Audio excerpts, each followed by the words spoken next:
We have 0 live viewers. So, did you hear anything different from Joel in terms of his attendance today? No, I did not get anything other than an acceptance. Let me just check my email real quick. Sure.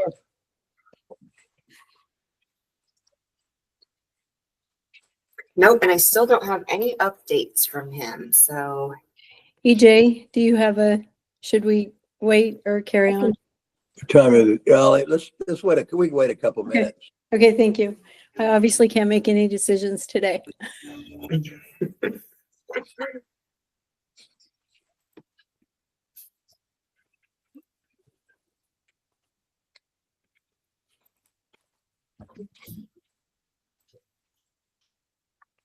and while we're waiting, everybody has the packet, right? You all have the Right. packet of information. Okay, perfect. Yeah. All right. I texted him to see if he was still available. Okay, 1 second.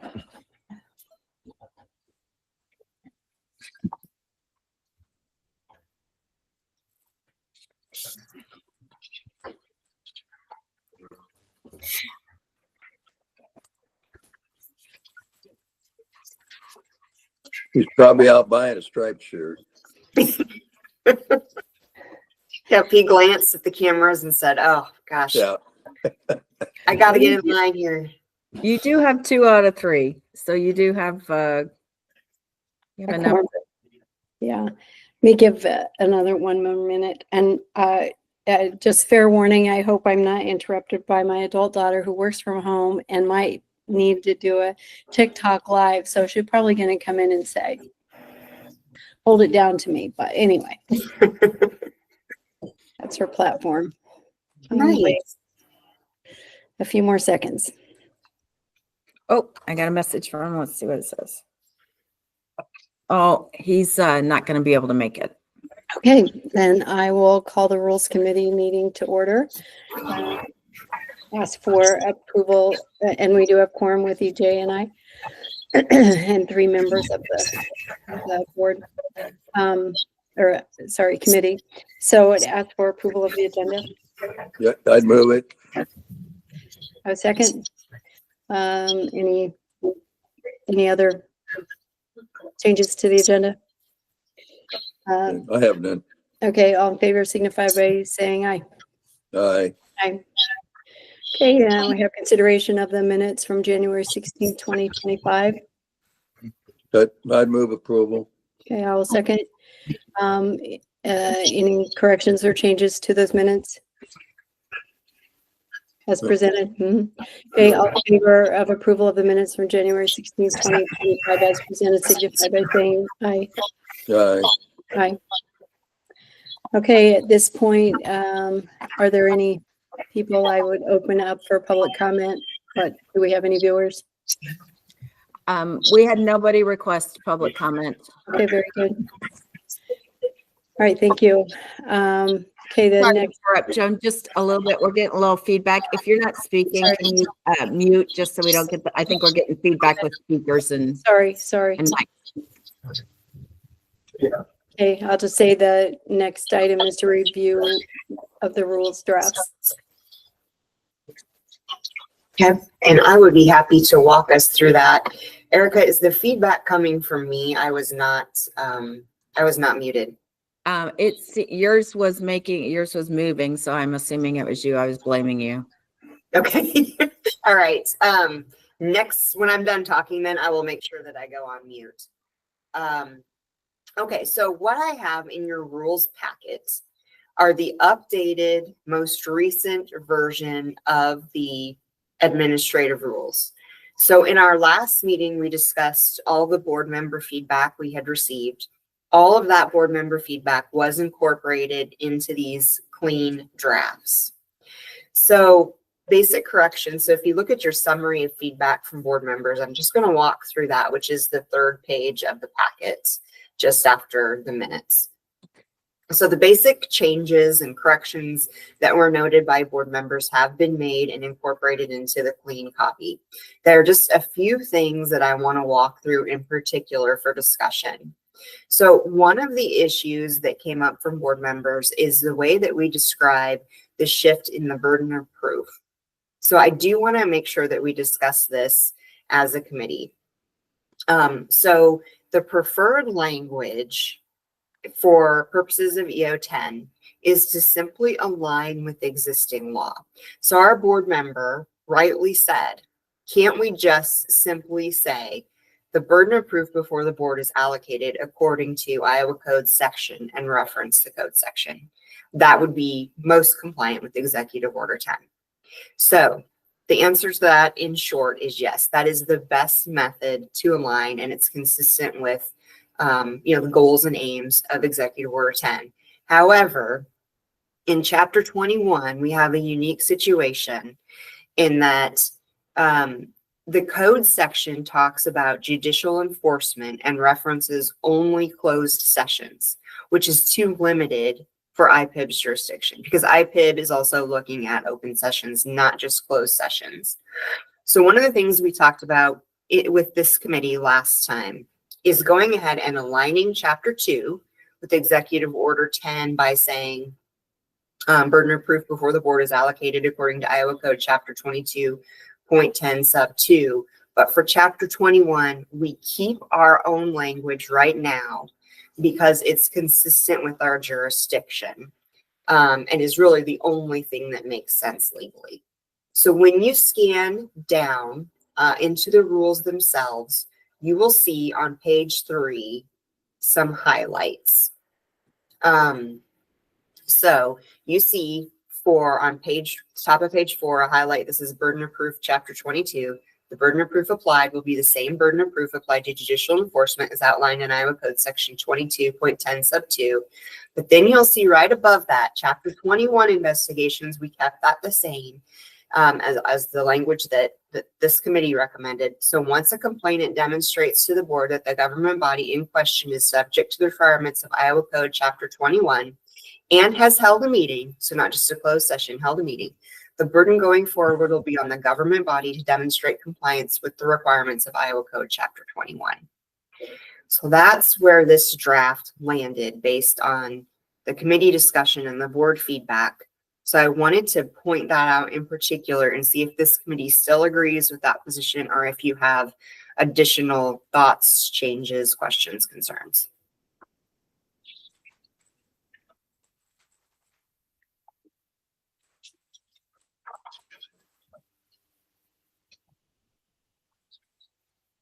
You feeling okay about leaving Chapter 21 with our own language and then aligning 22 just to reference back to the existing code section? I think so. It works for me. I think, and I'll bring it up later, but yeah, I think that works. I think that's the best way at the moment. I would agree with that. Okay. The other specific component that came up was delegation of investigation. And we talked about this at the last meeting too. So we had added some language, and again, this is highlighted in that same area we were just looking at, the bottom of page 3, 2.13 sub 4, delegation of investigation. And I think this was EJ's recommendation that we include language that specifically says the board can delegate a formal investigation to an independent investigator. So that was added. I think it's a really good add.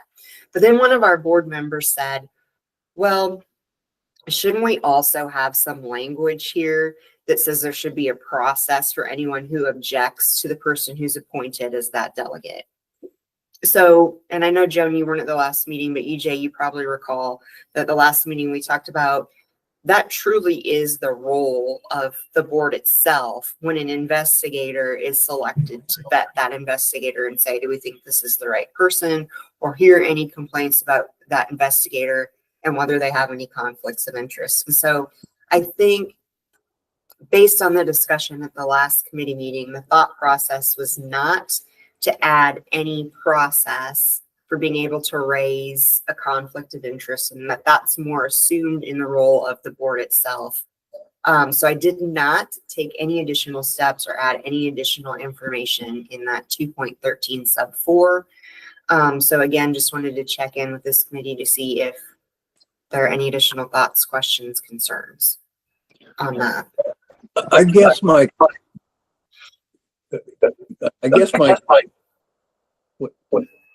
I'm getting feedback. Okay, Anyway, I'm gonna mute. Sorry, I'm just trying to get Can over you- here to the other screen. let me ask you this, rising above this particular question. Is there not somewhere, and I can't dig it out of my head, I've been thinking about a little bit about it, but not dwelling on it. Is there not a standard or acceptable process for objecting to conflict that you would turn to anyway? I mean, let's just say, for instance, let's just say Eric, just take Erica, for instance, and she's investigating as a staff member, and that, the complainant has a problem with her doing the investigation. How would that be raised? So there really is no clear process for that. Because I'm looking for, and maybe we look to the canons of ethics, our canons, if that is there anything in there? Anything come to mind by anybody?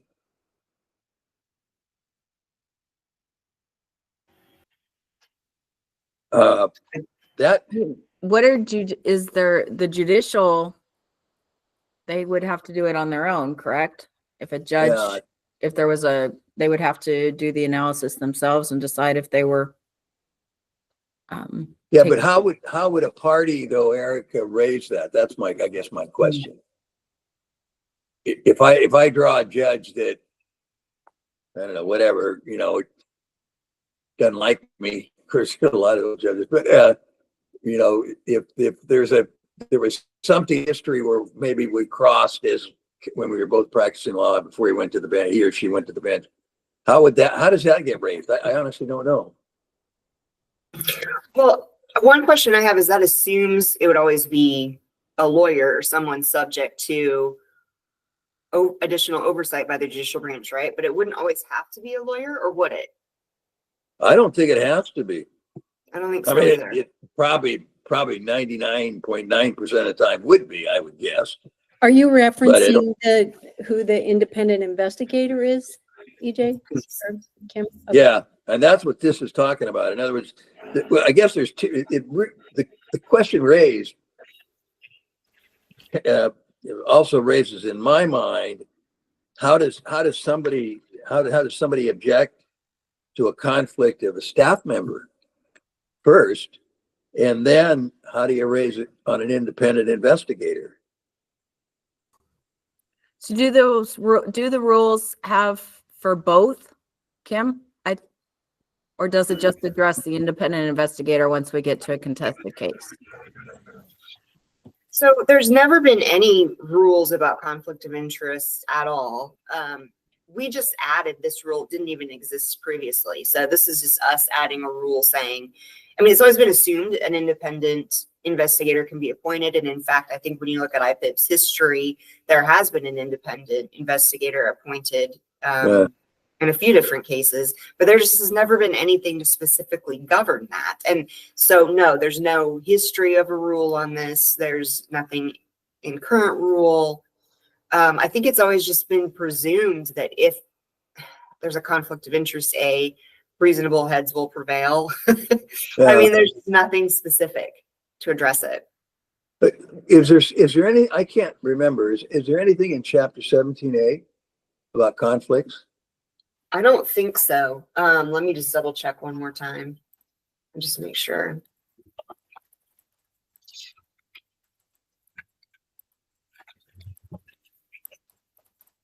It happens so seldom. It's almost like maybe I think we need to address the issue.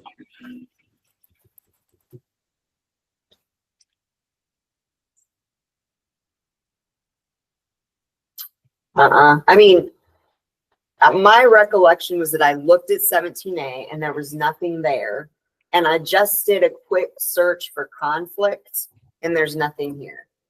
I'll look at it one more time, but I feel very confident there was nothing when I looked.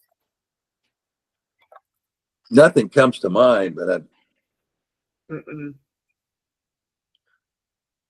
And I glanced at a few other code sections and I didn't see, any other agencies that had a specific process for conflict of interest. it almost seems like to me that if there's someone feels there's a conflict, they would raise it with the board. Or that Now- the board is part of their due diligence in selecting that investigator would try to recognize if there's any reason they shouldn't be selected. Yeah, I think that, Yeah. that's kind of normal course, I would think, but So I know when we did have a conflict, we reached out and ethics agreed to review something because IPIB had a conflict. And we kind of took care of that way to make sure that there was that objective review that went to the board. But I guess if there's something where there's a disagreement between the complainant and staff or the investigator about a conflict, then the board would ultimately be the ones making that decision.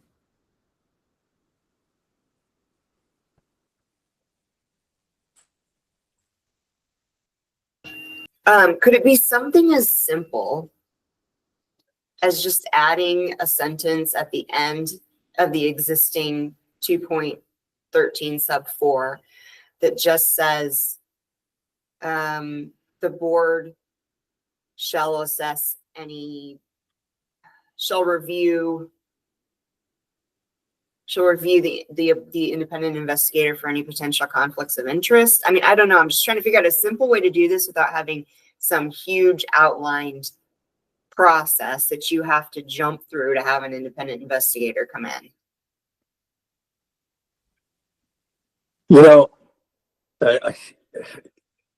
I agree that we ought to put something in there, but I don't want to be suggesting that people raise conflicts. Yeah. I don't know. I was thinking more like, should issue of conflict of interest be raised to be resolved in the discretion of the board or by the board, something to that effect. I like that. Just gonna take a look.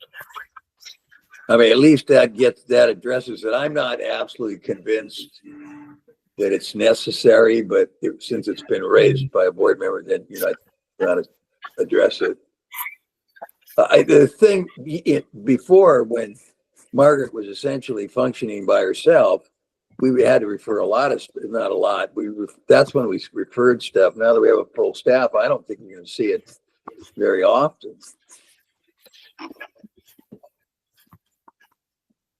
Yeah.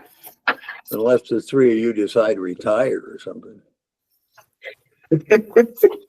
Well, if I win the lottery, I'm out of here, just for the record. Okay, so I have something along these lines of, a sentence that could be added to 213 sub 4. So, should a conflict of interest be raised, the conflict shall be addressed at the discretion of the board, or something along those lines. That's about as far as I would be willing to go, I guess, without suggesting, like I say, I think the language sometimes creates more problems than it solves. So why don't you, work on that? Joan, is that all right with you? I don't know what else. That's the best I can come up with. And I think it's a good idea, probably. Yeah, I agree. Okay. Sounds good. I will add a sentence and send it back out to the committee to review. Does that sound like a... Yeah, okay, that's fine. Okay. Okay. The last thing that I wanted to mention, and again, this was board member feedback, was making sure, and this is really where we wanted to spend some time and do some due diligence, was making sure that for purposes of Executive Order 10, we didn't have too many restrictive terms in our rules. So it used to be, back when I used to draft rules for a different agency a long time ago, shall was the code editor preference. And if you look at existing administrative rules, you see shall consistently used. Well, under Executive Order 10, there were a whole list of words that needed to be removed or limited. And that list was shall, may not, must, prohibit, require, and restrict. And we didn't have the true benefit of seeing all the information that was presented when EO10 was first rolling out. So since then, we outreached to the governor's office, we gathered some additional information. So we did our due diligence, and I'm happy to report that we did a search in every single rule, and we no longer have not a single one of these words in any of our rule drafts. So in terms of EO10 compliance, I think we're in a much better position, having removed reference to all of these words. So I think that's an update for the committee, just for you to know. Are they replaced with what, may? Here's what's interesting. Shall, we could replace a lot with will. Okay. So will was not restricted, so we could use will instead of shall. The other words weren't necessarily there, with the exception of prohibit and must. And when I looked at the way prohibit and must were captured in the rules, it was really just the sentence structure itself.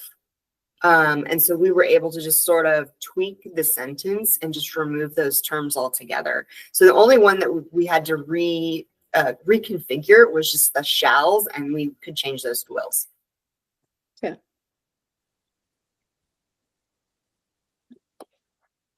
So again, there's some cleanup, very slight cleanup in the drafts you have before you to make sure those words are no longer there.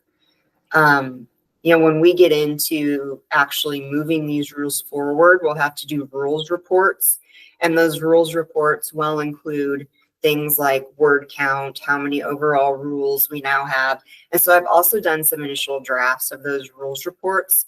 And obviously, Chapter 2 is kind of an exception because it's the meat and potatoes of what we do. So that rule section has expanded a little bit. With the exception of 2, we have an overall reduction in our rule count. And I think we're just sitting quite nicely for purposes of EO10. So those were all the changes that we made in the final draft the final drafts that you have in front of you. So I wanted to make sure you had some time to take a look at these. And of course, we can revisit these again before the board meeting. We have one more rules committee meeting before the next board meeting. But just wanted to open it up for any additional thoughts, questions, concerns, having walked through the final changes.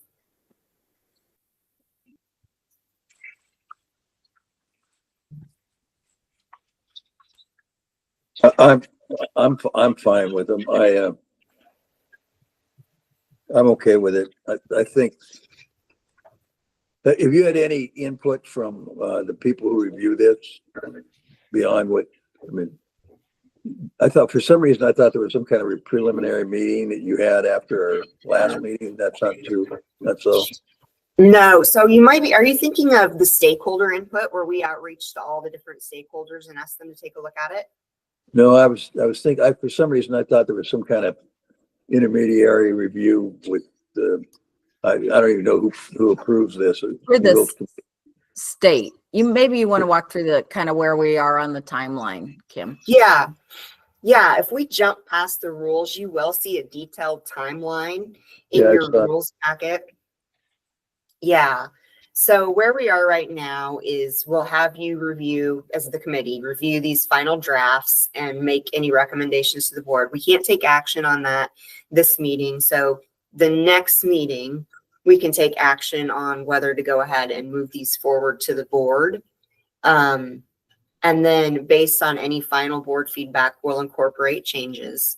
So then hopefully at the end of this month, what we'll want to do is send this out to stakeholders. So, Erica has a ongoing list of primary stakeholders she typically outreaches to. It's usually like counties, cities, school boards, Freedom of Information Council, etc.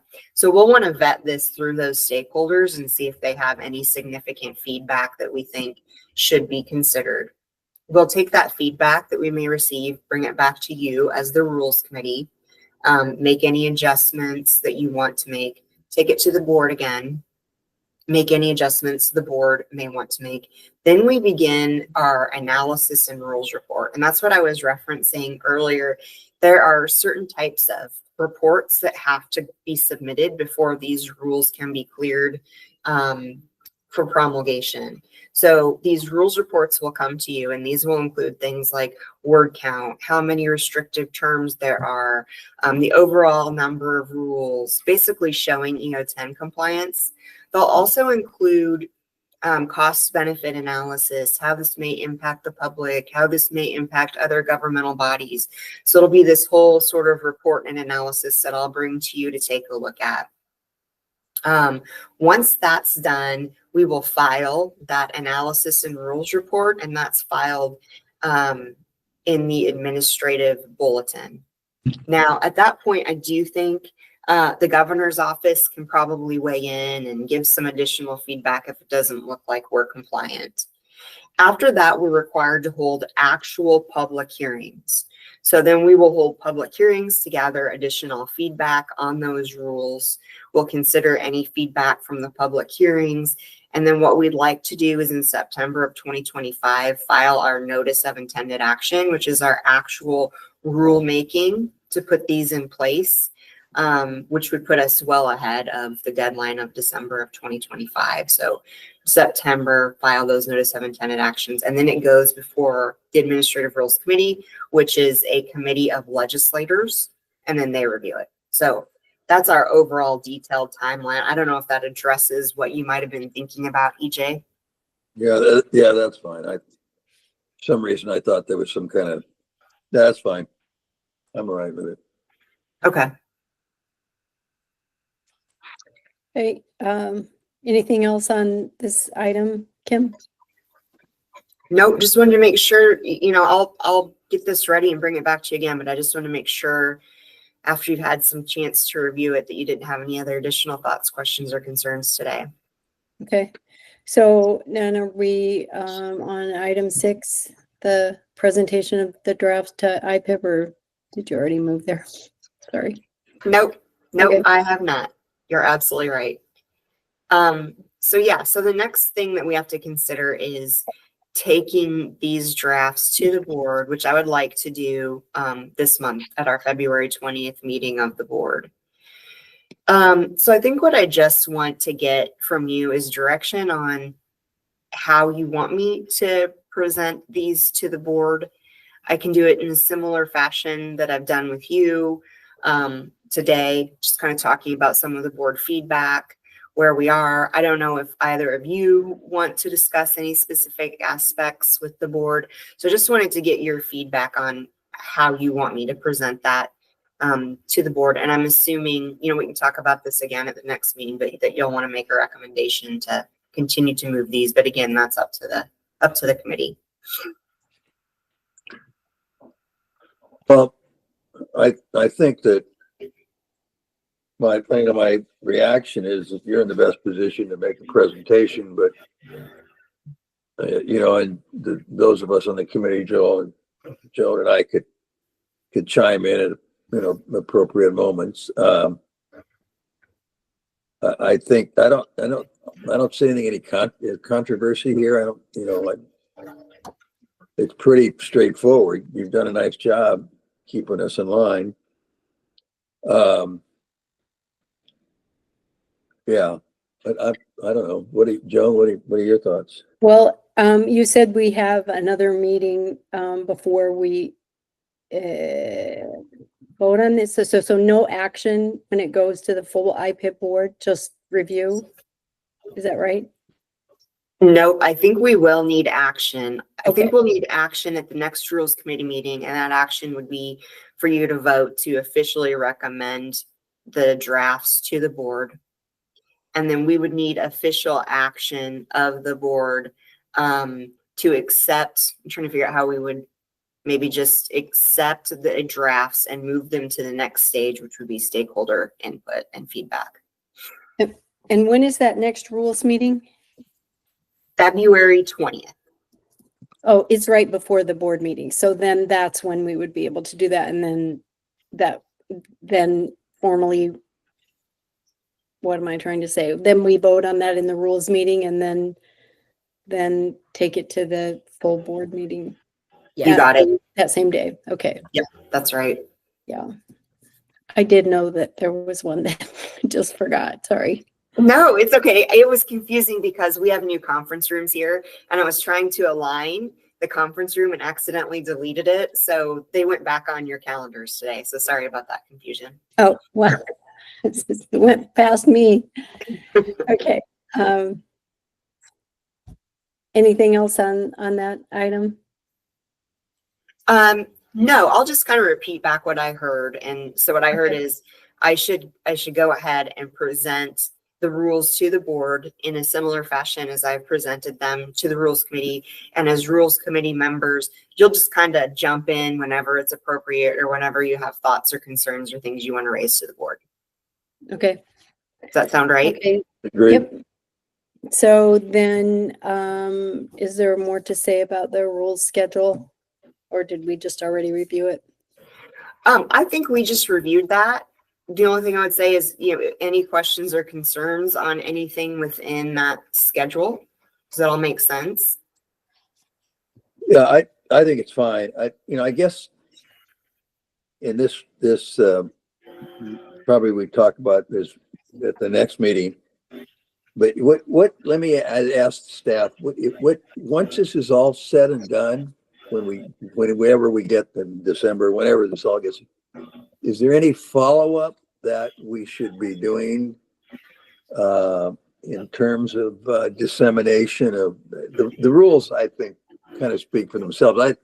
I guess maybe I'm more alluding to the way we do business, or we're this trial that I think we're on, and I frankly think it's doing really well. You panel it well. I guess but I don't know that we talk about that relevant at the moment, but it just seems to me that for multiple reasons, we ought to talk about what we're doing, and it might be appropriate to dovetail it into the discussion of rules when they're adopted and say, oh, well, here's what we used to do, here's what we're doing now, and here's the result. I really want to get that out there because I think I think it's really meaningful. But that's, I just suggest that to staff and Joan and anybody will listen, because I think it's important. Yeah, so I agree with you, EJ. Just this is informational because so with the pilot project process, whatever we call it, that was something that the board did vote to do for 3 months. So we will be bringing that before the board, the full board, at the next meeting to see where we want to go with that. As far as, changes that we're making to impact the amount of time it takes to review cases and come to resolution. We are with our electronic Salesforce, everything being electronic, and run through that. We are tracking timing. And we do have dashboards that we provide out to regarding how long it takes for us to open complaints, how long it takes for us to do an accept dismiss, how long it takes for a full complaint, what our average time is. And I will say in our annual report, if you compare this year to last year, we've our average time for full resolution is about 10 days faster. So I agree. That's a story, you guys, we've been working really hard. The board has been really supportive of that, and your work in reviewing things, being prepared for the board meetings also helps us get that time frame, reduce the amount of time it takes for complainants to get resolutions. So I think that is a good story that we need to continue to tell, EJ. I agree. Yeah, I'm surprised it's only, I would have guessed it would get faster than 10 days faster. I think it'd be much faster than that. But anyway, I think if people learn the process and as we work with it, I think it'll improve even more. But anyway.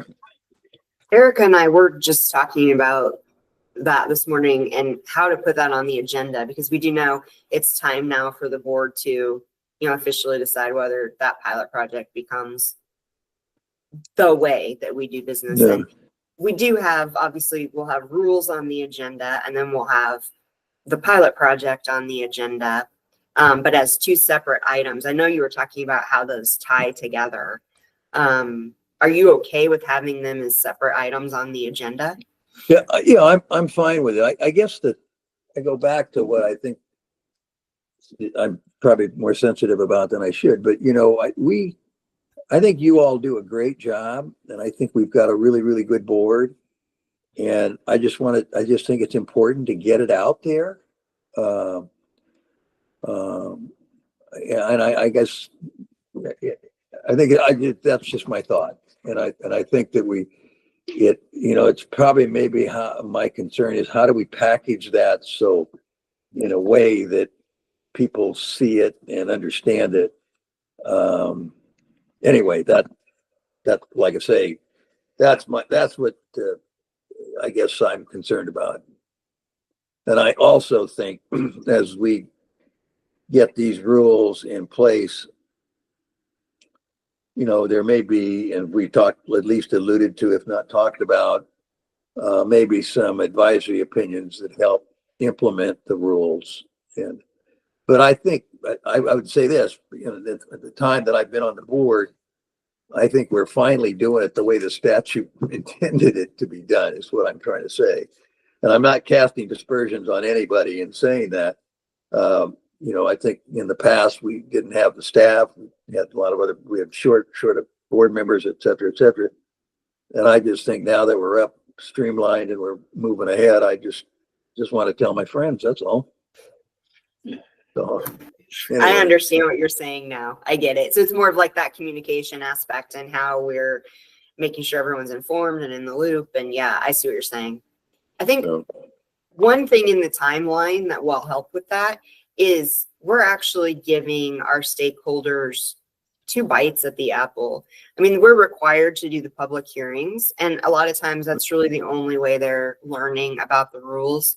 We're taking that intentional step of saying, you're our partners in this too. Before we even begin that promulgation process and that public hearing process, we want to hear from you.